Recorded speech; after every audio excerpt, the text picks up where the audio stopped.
Здрава на сите, јас сум Љубица Пендаровска, експерт и консултант во сферата на сајбер безбедноста, приватноста и заштитата на личните податоци.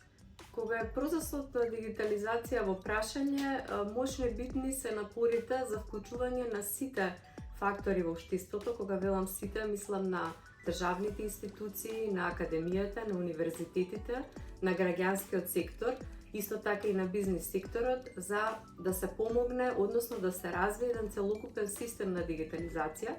бидејќи пресудно во дигитализацијата е пред се таа да биде разбрана и прифатена од сите луѓе, од сите чинители кои што се вклучени во секојдневното функционирање од различни аспекти. Токму од таа страна сметам дека еден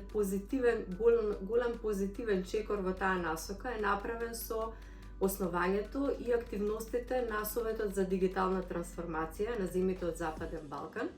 кој што е во рамки на Хајделберг институтот во Скопје и чија што основна цел е токму она што и го споменав претходно, значи да се преземат напори, да се вклучат сите релевантни чинители во општеството кои што веќе ги споменав,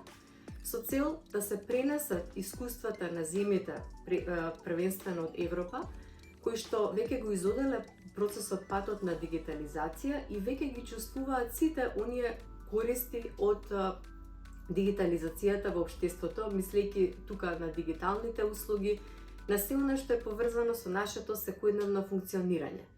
Која е мисијата на Советот за дигитална трансформација? Мисијата е всушност да дојдеме до точка кога дигитализацијата повеќе нема да ја наблюдуваме како процес, туку повеќе нема ни да ја чувствуваме дека всушност се одвива процес на дигитализација, што ќе значи дека веќе станала дел од нашето секојдневие и ние сме усвоиле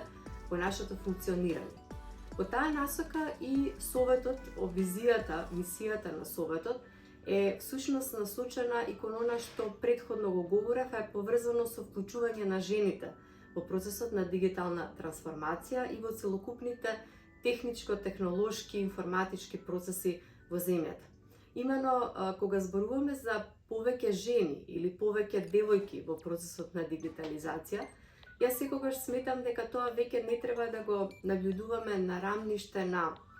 еднаквост, значи на прашање на родова равноправност и еднаквост,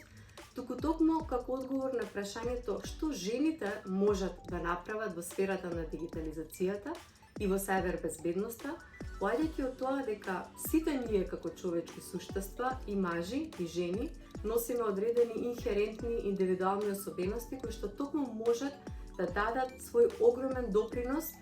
за на крај да добиеме една процес на дигитализација што ќе значи амалгам помеѓу различните особености кои што сите ние ги носиме во себе.